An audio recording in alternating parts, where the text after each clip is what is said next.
Hola, buenas tardes. Hola, buenas tardes. En la clase de hoy vamos a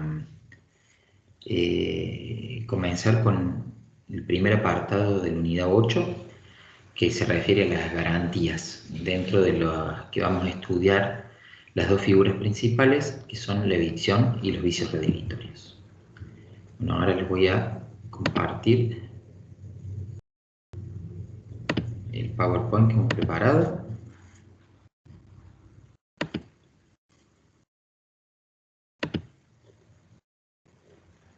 Ya acá. Bien. Bueno, como les decía, en esta unidad, en la primera parte, se analiza el tema de las denominadas garantías que actúan con posterioridad a la celebración del contrato. Es decir, se trata de un contrato celebrado con las prestaciones cumplidas, que han sido aceptadas, y que aparece un inconveniente con posterioridad. El Código Civil y Comercial la va a regular con la obligación genérica, con la denominación genérica de obligación de saneamiento, y va a incluir estas dos figuras, además de algunas figuras propias o acciones del cumplimiento de los contratos, que ya vamos a ver seguidamente. En primer lugar, tenemos que decir que, como digamos un aspecto general, el Código Civil y Comercial regula este tema en la sección cuarta del capítulo 9 relativo a los efectos de los contratos. El método que va a seguir es esa sección cuarta, que va a regular esa obligación de saneamiento que les hablaba. Tiene un parágrafo primero con disposiciones generales a ambas figuras, tanto a la evicción como a los vicios redimitorios, y también tiene una regulación de un par de acciones propias del cumplimiento de los contratos. Y después va a tener un parágrafo segundo con normas relativas a la evicción propiamente dicha, y un parágrafo tercero con normas relativas a la responsabilidad por vicios ocultos. Eso va a hacer que en las disposiciones generales haya normas que se aplican a ambas figuras, y en el estudio o en la lectura van a tener que hacer una remisión constante de lo que está en la parte general y de lo que está en cada uno de los parágrafos específicos. Lo que van a tener en común ambas garantías es que se aplica a los contratos cuyo objeto es la transmisión de un bien o de una cosa. Es un elemento natural en los contratos a título oneroso, aunque ya vamos a ver que también puede estar regulada para un contrato gratuito cuando es incorporado como un elemento accidental, porque las partes así no han pactado, o en el caso de que el enajenante sea doloso. Y el problema que plantean estas garantías es en contratos que la prestación ha sido cumplida ya, es decir, si había que entregar una cosa, la cosa ya se ha entregado; si había que ceder un crédito, esa cesión ya se ha producido; si, en fin, había que dividir un condominio o una comunidad de bienes, esa división ya se ha producido. Esa prestación cumplida ha sido aceptada por la otra parte, y el problema se plantea con posterioridad porque presenta un defecto en el título transmitido, porque hay por ejemplo, un tercero que invoca un mejor título o un mejor derecho a la cosa que se transmitió. Ese sería el caso de la evicción. O bien porque aparece un defecto en la cosa que estaba oculto y que ahora se ha hecho aparente, o sea, se ha hecho advertible, y plantea un problema en su materialidad. El ámbito de estas garantías no es exclusivo como he ido adelantando, de una compraventa. Puede darse en la compraventa, en la cesión, en la permuta, en cualquier contrato que implique la transmisión de un bien. Es por eso que no nos vamos a referir a las partes como comprador o vendedor, ¿no? O como cedente y cesionario, sino que de manera genérica quien debe otorgar la garantía lo vamos a denominar enajenante, ¿no? Y quien la va a poder exigir va a ser el adquirente. Recuerden que este rol de adquirente puede ser cumplido por un comprador, por un cesionario, por un copermutante, por un coheredero, etc. Bueno, hecha esta introducción, entonces, vamos ya al análisis de algunas de las pautas generales. Les voy a dar dos ejemplos para que sea más fácil la interpretación de estas pautas generales, sin perjuicio que después, cuando veamos cada una de las figuras, volvamos a reiterarlos. En el caso de la evicción, se caracteriza porque se transmite un derecho y aparece un tercero, generalmente, el caso más frecuente es por la evicción producida por un tercero, que invoca un mejor derecho a la cosa, o sea que turba el derecho transmitido y que la causa que él invoca es anterior al momento de la transmisión. Entonces, eso plantea el problema de que el adquirente corre el riesgo de perder ese derecho que él ha adquirido por esta turbación que realiza el tercero. Y lo que le va a permitir la figura de la evicción es, por una parte, pedirle primero al enajenante que le garantice la transmisión que produjo, es decir, que lo defienda frente a la turbación de este tercero. Y en un segundo momento, en el caso de que sea el tercero el que tiene la razón y el derecho que él adquirió tenía un vicio en el título y por lo tanto lo pierde, entonces que se pueda resolver ese contrato, restituirse lo que él hubiese entregado y eventualmente reclamar además daños y perjuicios. Por ejemplo, yo compro un inmueble, soy un comprador, el vendedor me transmite el derecho real de dominio. Cuando ya estoy en posesión del inmueble, aparece un tercero diciendo que él en realidad es el dueño, porque él es poseedor de la cosa, y esa posesión es pública, pacífica, etcétera, por más de 25 años, ¿no? Entonces, el derecho que él invoca recae sobre el mismo objeto que yo adquirí y es incompatible con el derecho de dominio que yo adquirí.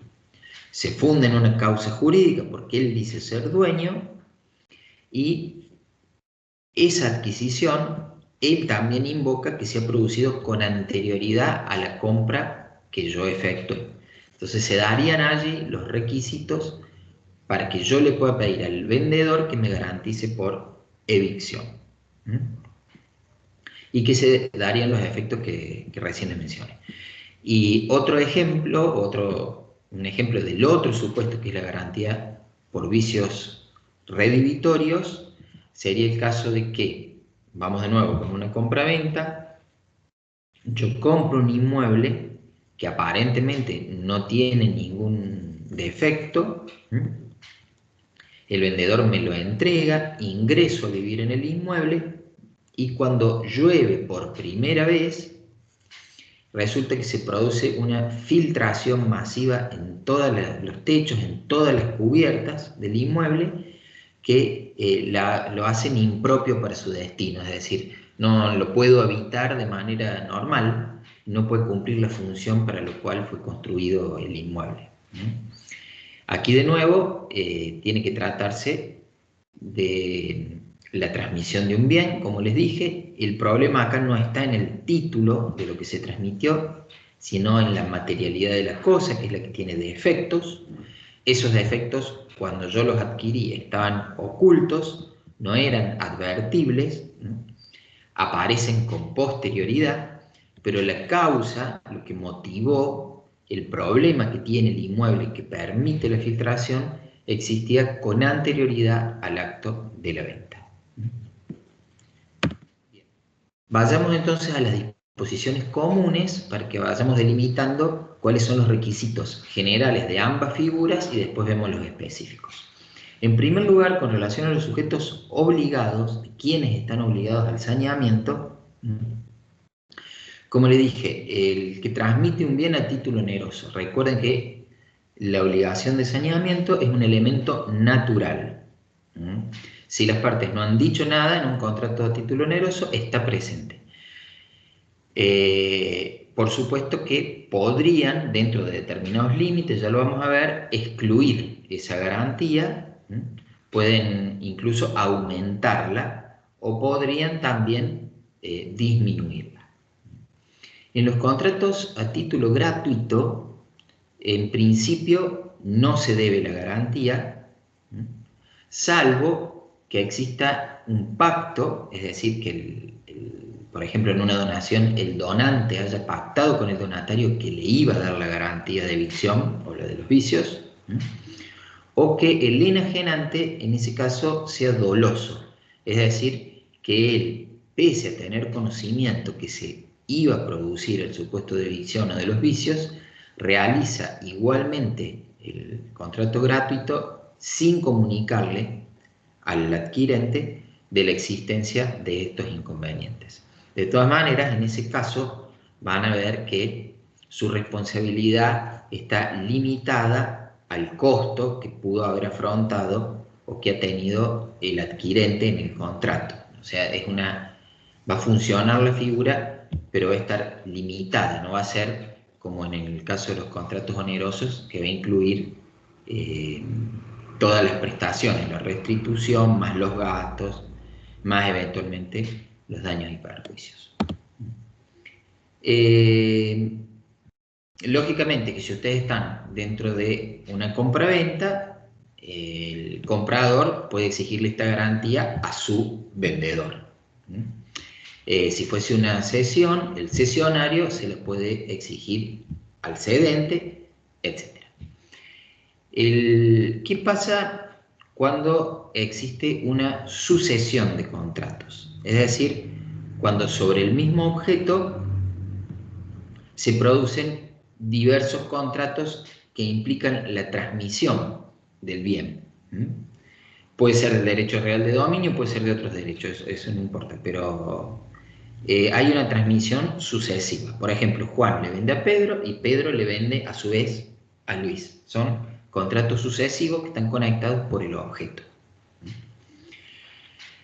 En ese caso, la ley lo que va a decir es que la garantía también no solamente la da a quien enajena, sino los antecesores que transmitieron a título oneroso.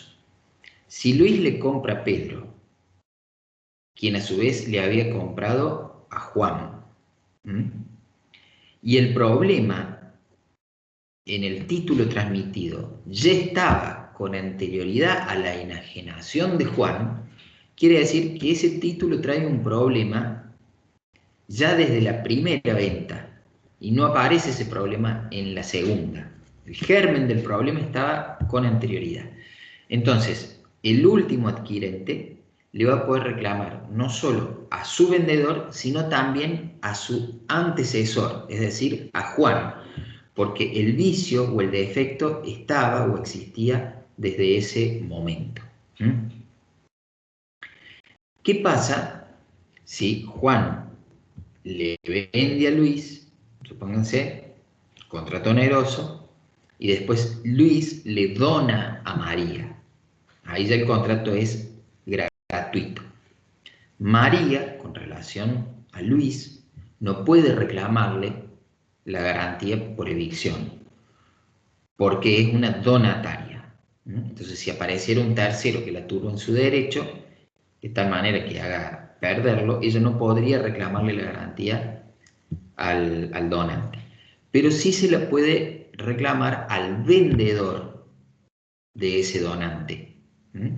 Porque el donante, como comprador, sí tenía la posibilidad de ejercer la garantía de evicción. De esa manera, se permite que no se rompa el equilibrio en las prestaciones asumidas en el primer contrato de compraventa. Y que por un hecho que puede ser casual o no, que es decir, que se produzca efectivamente una donación con posterioridad, ello no significa la extinción de la garantía para quien la debe prestar, que es el vendedor inicial.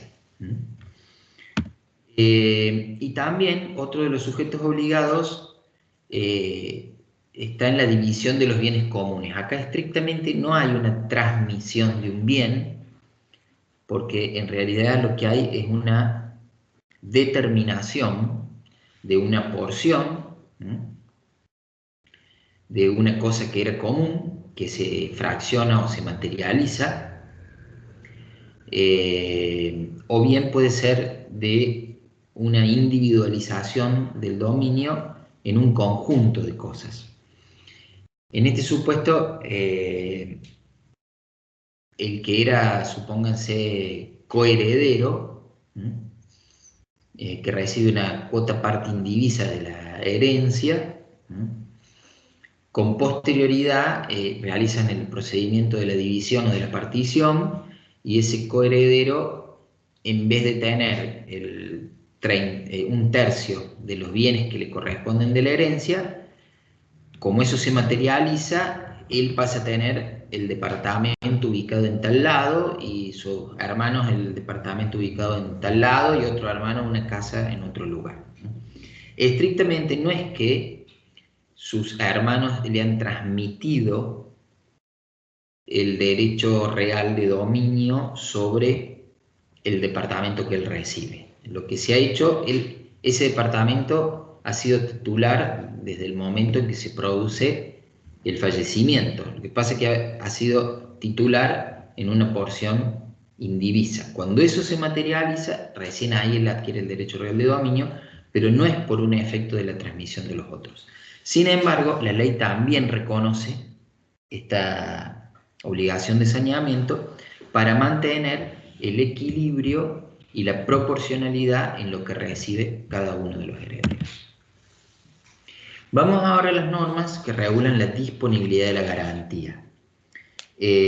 La regla general es que en los contratos paritarios o discrecionales se puede pactar en contrario.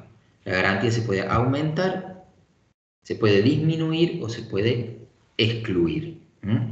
Si se aumenta es una cosa poco frecuente, pero actuaría como una especie de cláusula penal donde se garantizaría el cumplimiento de determinadas condiciones, y si apareciese un supuesto de evicción o de vicios, habría que pagar una indemnización. Las que sí son más frecuentes son las que prevén la disminución o la eliminación o supresión de esa garantía. La ley va a considerar que son de interpretación restrictiva, por eso ante la duda hay que pensar que la disminución o la supresión no existe, y además le va a poner ciertos límites. Si el enajenante es de mala fe, entonces la cláusula que disminuye o suprime la garantía es nula. Lo que se explica lógicamente porque el enajenante conoce o debe conocer que se puede producir este supuesto, e igualmente no, digamos, no se lo comunica a la otra parte, e igualmente celebra el contrato y además le hace renunciar a la posibilidad de reclamo. También sería nula en el caso de que el enajenante sea un profesional de la actividad, porque en ese caso la ley va a presumir que él siempre, como es un profesional, alguien que se dedica a eso, conoce o debe conocer la existencia del vicio o del defecto en el título o en la materialidad de la cosa. Eso a su vez tiene una excepción, que es que si el adquirente a su vez es un profesional de la actividad, entonces ahí la cláusula sí sería válida, porque la ley entiende por la profesionalidad del adquirente que no es necesario protegerlo. Y finalmente, si nos estamos frente a un contrato por adhesión o de consumo, esa cláusula va a ser nula para el consumidor, cuando perjudica al consumidor, y también va a ser nula si perjudica al adherente. Bien. Vamos a ver ahora las normas de la responsabilidad por saneamiento, que están previstas en el artículo 1039. O sea, cuando se da el supuesto de, de este problema que yo les planteé, o hay un problema en el título transmitido o en la materialidad de la cosa, la ley le va a dar al adquirente varias opciones o varias acciones que él puede realizar. En primer lugar está hay dos acciones que están vinculadas con el cumplimiento adecuado del contrato. Piensen que la prestación ya se ha cumplido, pero le aparece un defecto con posterioridad. La primera acción que puede ejercer el adquirente es exigir el saneamiento del título o la subsanación de los vicios. Eso siempre que sea posible, porque a veces el enajenante va a poder sanear el título o reparar la cosa, subsanar los vicios, y en otras ocasiones eso ya no va a ser posible. Hay que tener en cuenta esa posibilidad. El otro supuesto de cumplimiento se aplica a las cosas fungibles y le permite al adquirente reclamar un bien equivalente, es decir, que le reemplacen la cosa por una que esté en condiciones. Lógicamente esto se tiene que ejercer de buena fe y no podría por un desperfecto mínimo el adquirente pedir que directamente le reemplacen la cosa, o tampoco podría, si el desperfecto que tiene la cosa es solucionable, por ejemplo, he comprado un automóvil 0 kilómetros y tiene un defecto en instalación eléctrica y el concesionario me dice que ellos me lo reparan y que no voy a tener gasto alguno, no podría yo en ese caso decirle, no, yo compré una cosa nueva, denme algo que funcione a la perfección. O sea, recién cuando me realizan la reparación y si la misma no es satisfactoria y esto es reiterado, podría pedir el equivalente. Bien, y la otra opción que tengo, que es la propia de la aplicación de la figura de la evicción y de los vicios, es declarar la resolución del contrato. Si yo declaro la resolución, que se tienen que reunir los requisitos que vamos a ver un poquito más adelante en esta clase, entonces el efecto que tiene esa declaración es retroactivo. El enajenante, si hubiese recibido un precio u otra prestación, la va a tener que restituir, va a tener que restituir los gastos del contrato, afrontar los gastos de la defensa si es que ha habido un juicio, y estas obligaciones que él va a tener, entendemos nosotros que en principio funcionan de una manera objetiva, es decir, es independiente de la existencia de su dolo o culpa, y es independiente del conocimiento de que él tenga acerca de la existencia o no de los vicios o del defecto, tanto en el título como en la materialidad de la cosa. Eso se explica así porque si ustedes no, como el efecto de la resolución, no le permitieran al adquirente solicitar la restitución del precio, se produciría un enriquecimiento sin causa en cabeza del enajenante.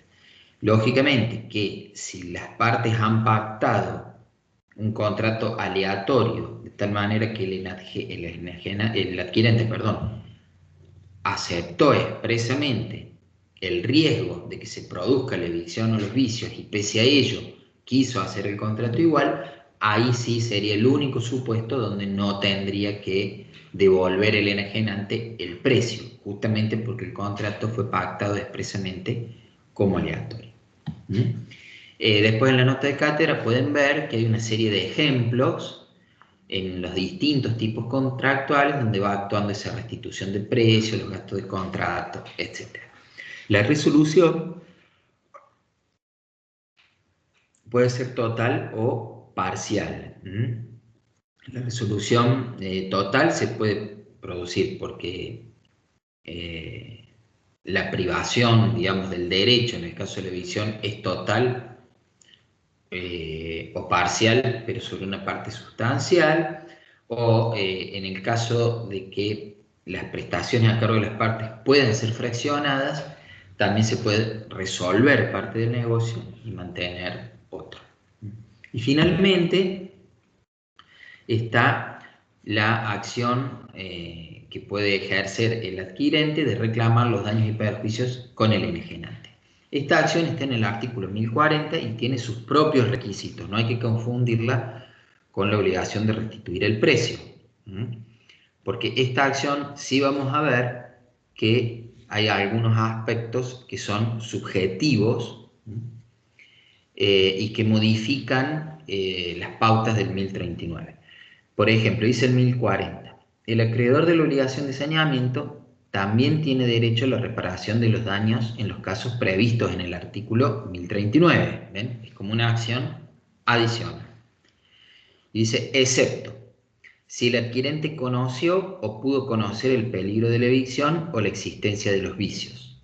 En ese caso, como el adquirente sabe que, o debe saber, que la evicción o los vicios se pueden producir e igual celebra el contrato, entonces no va a poder invocar que actuó con total desconocimiento o de buena fe. O sea, él sabía del riesgo y pese a eso celebró el contrato. Por eso no le va a poder pedir al enajenante daños. Tampoco funciona si el enajenante no conoció ni pudo conocer el peligro de la evicción, porque en este caso el enajenante es de buena fe. Ahí él solo tendría la obligación de restituir el precio, pero no debiera pagar daños y perjuicios al adquirente. Y después, tampoco se pagan daños y perjuicios si la transmisión fue hecha a riesgo del adquirente. Ahí sería un contrato aleatorio, en cuyo caso el alias propio del contrato era que se produjese este supuesto. Y si la adquisición resulta de una subasta judicial o administrativa, eso es así, es una solución tradicional, porque ahí la adquisición se hace con la intervención de un ente público y es una especie de ejecución forzada. Y después este mismo párrafo aclara que la exención de responsabilidad por daños del inciso A y el B, es decir, que no se responde por daños cuando el adquirente conoce o debe conocer la existencia del vicio, o cuando el enajenante no conoce o no debe conocerla, no se puede invocar si el enajenante es un profesional de la actividad, salvo que a su vez el adquirente también se desempeñe como profesional. Es decir, vemos de nuevo acá la pauta esta de la profesionalidad que agrava la responsabilidad del enajenante, salvo que el adquirente a su vez lo sea, sea profesional también. Estas serían las normas principales con relación a cómo, digamos, las acciones que tienen los adquirentes, en el caso de y la responsabilidad. Bien, ahora lo que vamos a ver son las normas específicas de la evicción. La evicción proviene del término evincere, en el latín, que quiere decir ser vencido en juicio. Y en realidad es una figura, vamos a ver, no necesariamente tiene que haber un juicio, pero es una figura que actúa frente a la turbación de derecho que realiza un tercero al adquirente a título oneroso de un bien. Cuando esta turbación se produce, entonces, si llega a sus máximos extremos, va a implicar que este tercero va a reclamarle la cosa al adquirente a través de un juicio, y si el adquirente es vencido por ese tercero en un juicio, entonces ahí va a tener la posibilidad de resolver el contrato y reclamar la restitución de lo que hubiese entregado más los daños y perjuicios. Esa era la noción tradicional de evicción y el supuesto que estaba contemplado como regla. Ya vamos a ver que estos requisitos se han ido desarrollando a lo largo del tiempo. Hoy no se requiere necesariamente que haya un juicio. El fundamento de por qué funciona, bueno, se trata de un contrato que ya está cumplido, pero que con posterioridad, al aparecer este inconveniente, el adquirente tiene el riesgo de perder lo que adquirió, y eso alteraría el equilibrio de las prestaciones y le permitiría al enajenante enriquecerse, digamos, a costa de trasladarle un riesgo que tenía el derecho incorporado, el derecho que él transmitió, a su adquirente. Entonces, supongan ustedes de que yo tengo la propiedad de una cosa que sé que puede venir un tercero a reclamármela, y para sacarme el problema de encima, entonces se la vendo a otro para que sea el otro el que eventualmente se perjudique. Eso es lo que va a reprochar la ley y que va a justificar la existencia de la figura. Y en el caso de la evicción, como se los adelanté el ejemplo, tiene en realidad dos momentos. En un primer momento, en la evicción tradicional, ¿no? en la turbación producida por un tercero, en un primer momento se produce el acto de enajenación a través del contrato, y la evicción funciona como de manera latente, es decir, es una garantía que hay que prestarla hasta que aparece el tercero que turba el derecho. Cuando esa turbación se produce, si el tercero efectivamente tiene un mejor derecho, y eso se determina, entonces actúa en un segundo momento o en una segunda etapa, donde el adquirente puede declarar la resolución del contrato y reclamar la restitución de las prestaciones y los daños y perjuicios.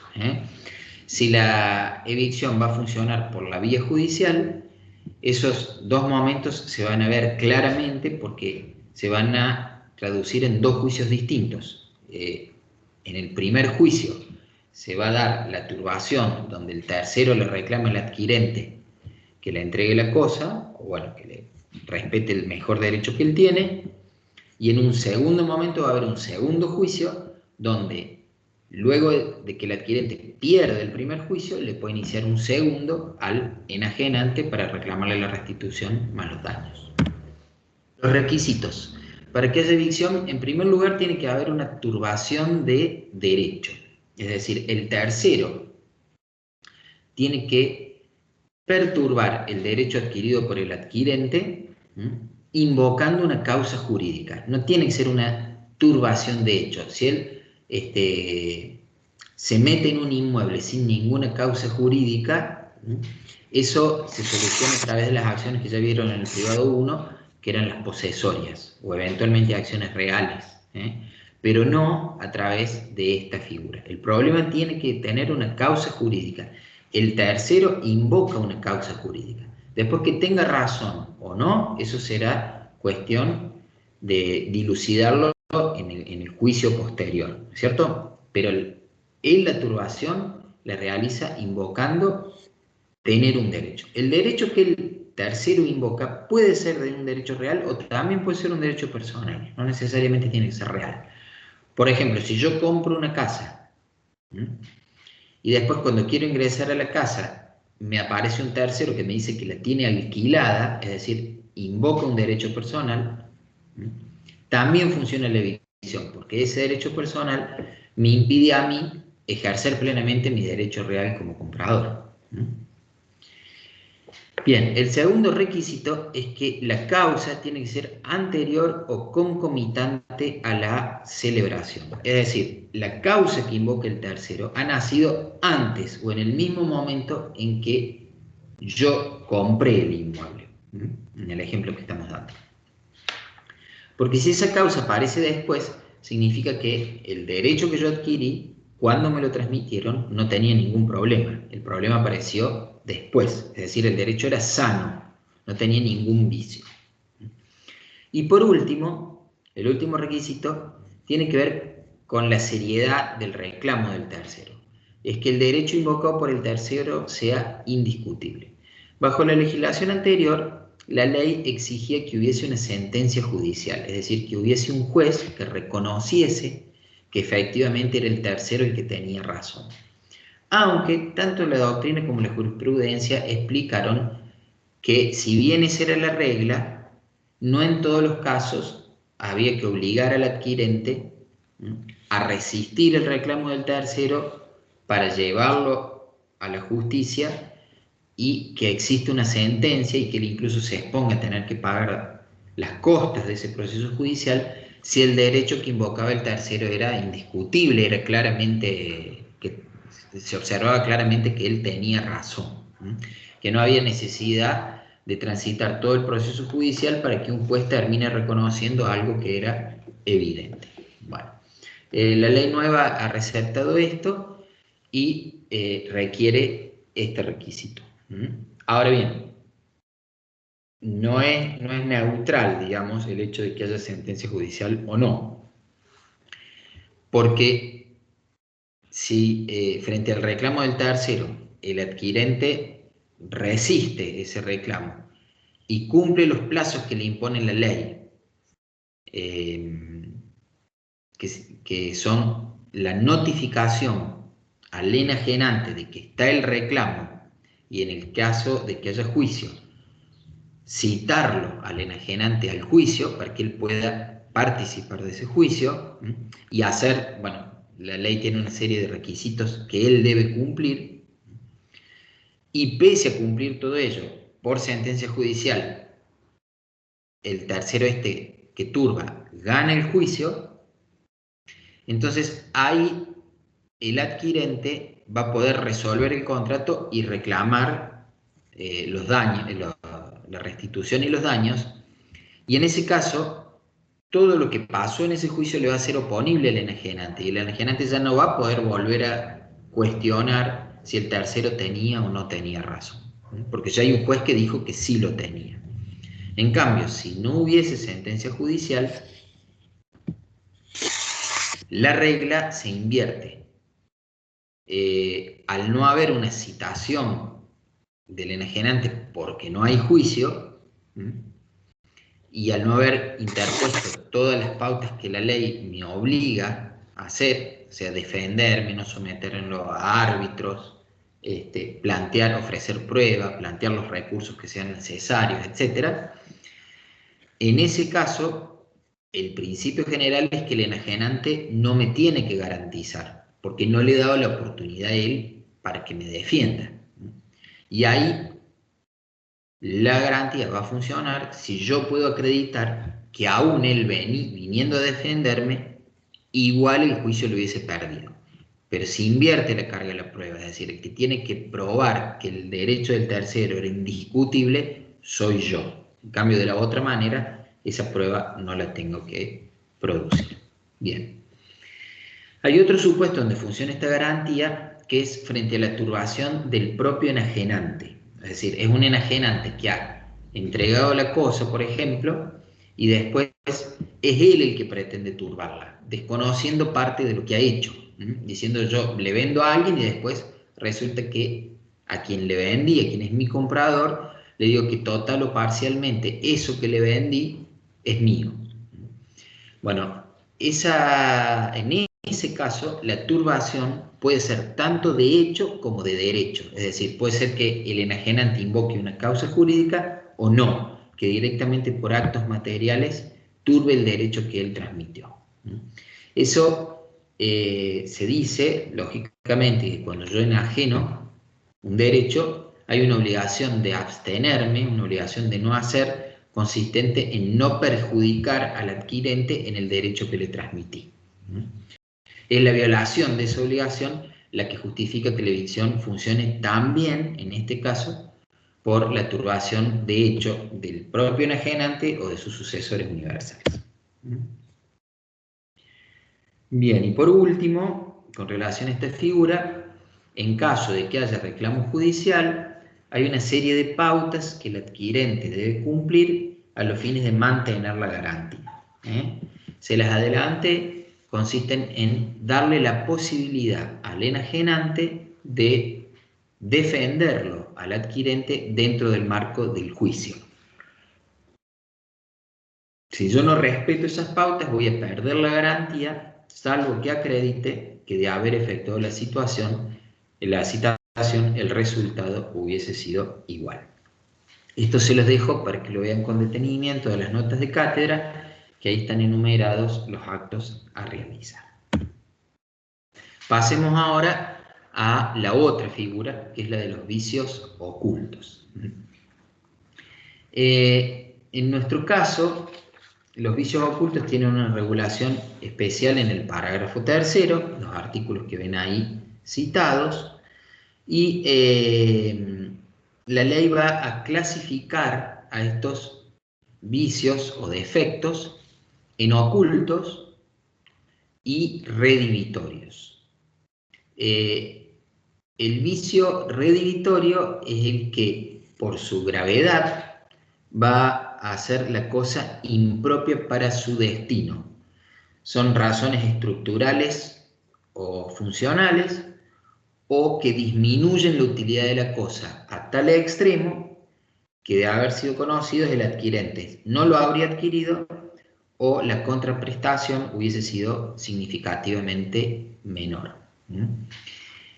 ¿Qué son los vicios ocultos en general? Bueno, son defectos en la materialidad de la cosa que se presentan en un adquirente a título oneroso y que la hacen impropia para su destino. En el caso de que sean graves, esos vicios ocultos los vamos a calificar de redimitorios. Y en ese supuesto me van a habilitar a la resolución. Si no son tan graves, a lo único que me van a habilitar es a poder retener parte del precio hasta su subsanación o a reclamar daños y perjuicios, pero no me va a dejar resolver el contrato. Con relación al fundamento, bueno, es un fundamento similar al supuesto de la evicción.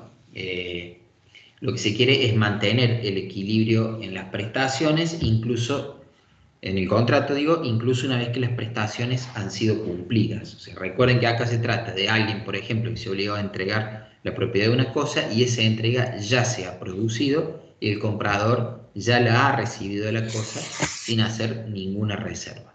Y con posterioridad aparece un defecto que no era advertible y que le disminuye sustancialmente el valor.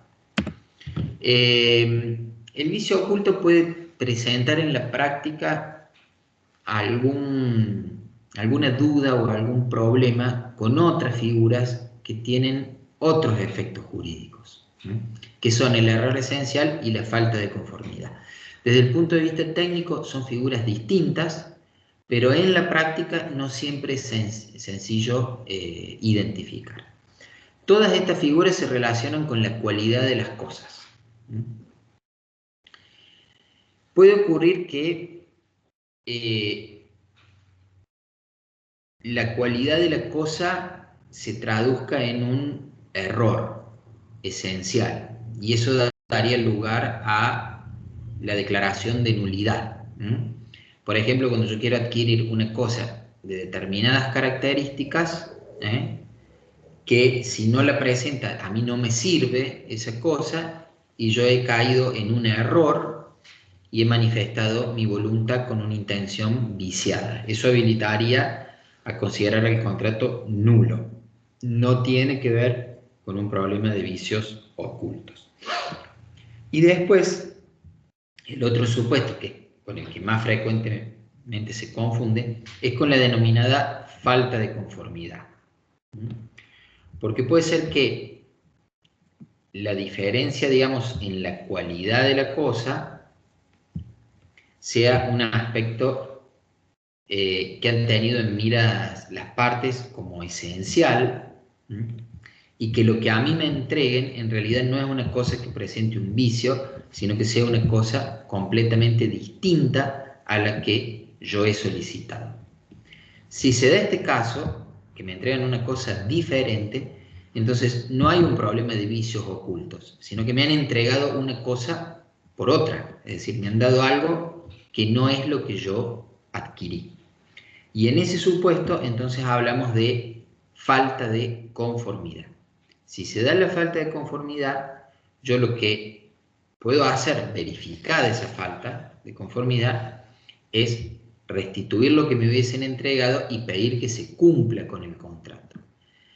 Y en ese supuesto no se van a aplicar los plazos de caducidad, de prescripción, ni los requisitos de la figura de los vicios ocultos.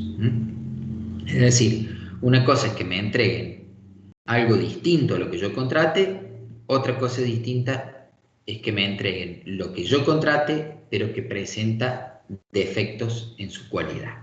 Esto que técnicamente es fácil de distinguir, teóricamente, en la práctica a veces no es tan sencillo. En las notas de cátedra tienen una serie de ejemplos brindados por la doctrina y la jurisprudencia donde se puede plantear esa discusión. ¿Cuáles son los requisitos de los vicios? Bueno, en primer lugar, el defecto tiene que estar oculto. Para saber si algo es oculto o no, es relevante primero analizar las condiciones personales de los sujetos. De ahí que se van a repetir las normas con relación al enajenante o al adquirente profesional, porque lo que es oculto para alguien que no es un experto, no lo es para alguien que dedica a esa actividad. O sea, yo si compro un inmueble, puedo mirar una pared y no darme cuenta que puede aparecer un problema de humedad, aunque yo no lo, digamos, esté oculto. Pero viene un arquitecto y ve el acabado, ve la manera en que se hizo la pintura, etc. Y si bien no se ve la humedad, se da cuenta que esa humedad en la próxima lluvia va a aparecer. ¿Bien? La ley va a dar una serie de requisitos o de pautas que deben cumplirse a los fines de considerar si algo es oculto o no. Se va a exigir una diligencia media por parte del adquirente, es decir, no se va a proteger a un adquirente descuidado que no verificó mínimamente la cosa que le fue entregada. Y en algún caso se va a exigir que se haga una revisión de la cosa a través de un experto, si la complejidad de la operación así lo exige. Si el defecto es aparente y la cosa es recibida sin reserva, entonces después no se pueden reclamar las garantías por los vicios. El otro requisito se conecta, tiene la misma razón de ser que en la evicción. Digamos, el vicio tiene que estar presente con anterioridad o de manera concomitante a la celebración del contrato, es decir, tiene que estar presente antes de que se pactara su entrega, porque así actúa como una garantía. Si apareciera, digamos, si se generase o naciese el vicio después de la celebración del contrato, quiere decir que la cosa cuando se entregó estaba en condiciones, el problema vino después. Y el tercer requisito es la gravedad, que como les dije,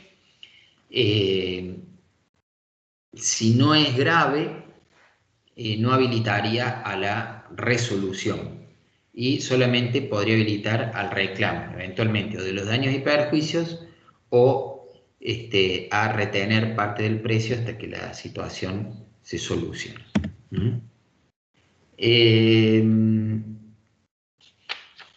El código va a regular en materia de los vicios la ampliación convencional de la garantía, porque las partes pueden acordar,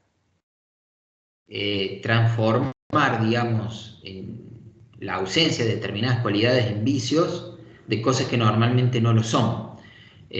Por ejemplo, yo puedo decir que voy a entregar una semilla de alto poder germinativo, no de un poder germinativo normal, y la garantizo a ese alto poder. Y en ese caso, la garantía, digamos, se va a extender en función de que las partes hubiesen convenido. Ahí hay unas reglas especiales acerca del conocimiento que debe tener o no el enajenante o el adquirente, que están en el artículo 1052. Y después, la garantía por vicios tiene una particularidad que no está en la evicción, que son los denominados plazos o términos de caducidad, que recuerden que son distintos a los de prescripción. En primer lugar, hay una carga de denuncia, una obligación de denunciar, que está en el artículo 1054 y que dice que el adquirente tiene la carga de denunciar expresamente la existencia del defecto oculto al garante dentro de los 60 días de haberse manifestado. ¿Por qué está esa carga de denunciar? Porque es una manera de permitirle al enajenante, que es el garante, a subsanar el defecto en la materialidad de la cosa. Si yo no cumplo con esa carga de denunciarlo, entonces voy a perder la garantía. Esa pérdida no se va a producir si el enajenante conoce o debía conocer la existencia de los defectos, porque en ese caso la carga de denuncia no cumpliría ninguna razón, no tendría ningún sentido. O sea, la carga de denunciarlo está para que el enajenante tome conocimiento de que la cosa tiene vicios. Si él sabía o debía saber que tenía vicios, no lo afecta en nada el hecho que yo lo notifique como adquirente, ¿no? El hecho de que yo lo notifique o no.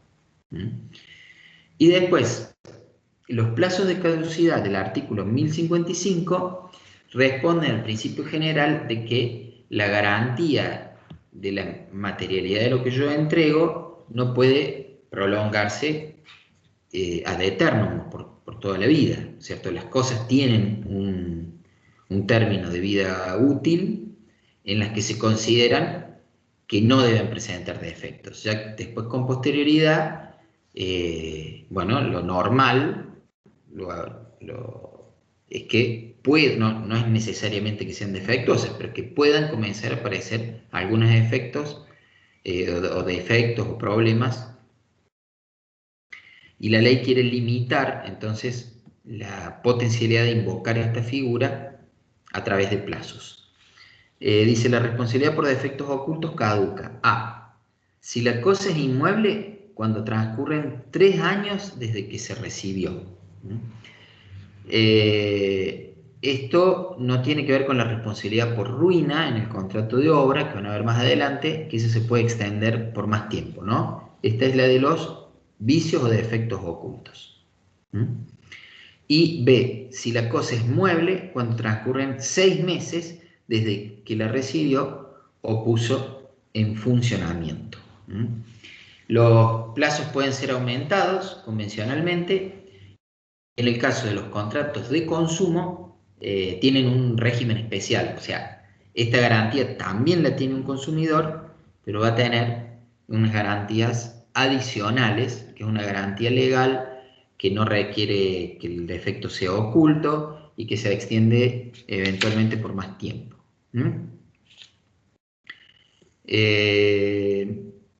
Bueno, y para finalizar, una palabrita más. Yo les mencioné dentro de las disposiciones generales que el código recepta que la resolución puede ser total o parcial. El régimen anterior, en el contrato de compra-venta, receptaba la llamada acción estimatoria o quanti minoris, que es una solución tradicional, viene del derecho romano, y que le permitía al comprador de una cosa que presenta un vicio, un defecto oculto, optar entre resolver el contrato o pedir una disminución del precio. Esa acción no está prevista en el Código Civil y Comercial, se ha eliminado.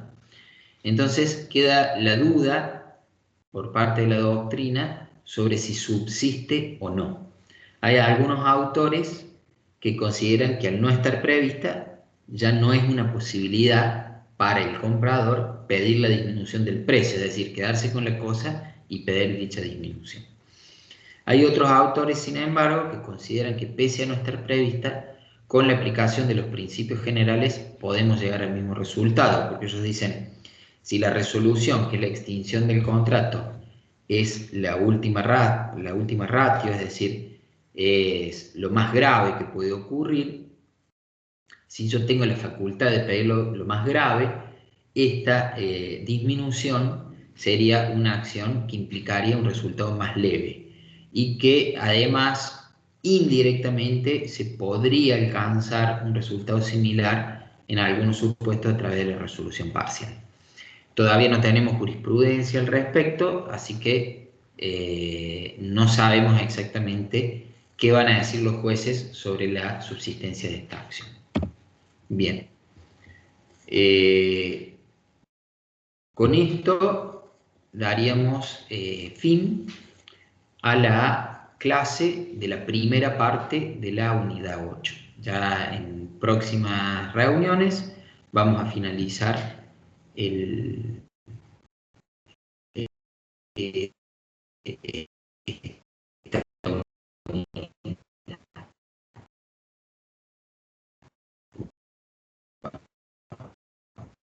Les mando un saludo y bien.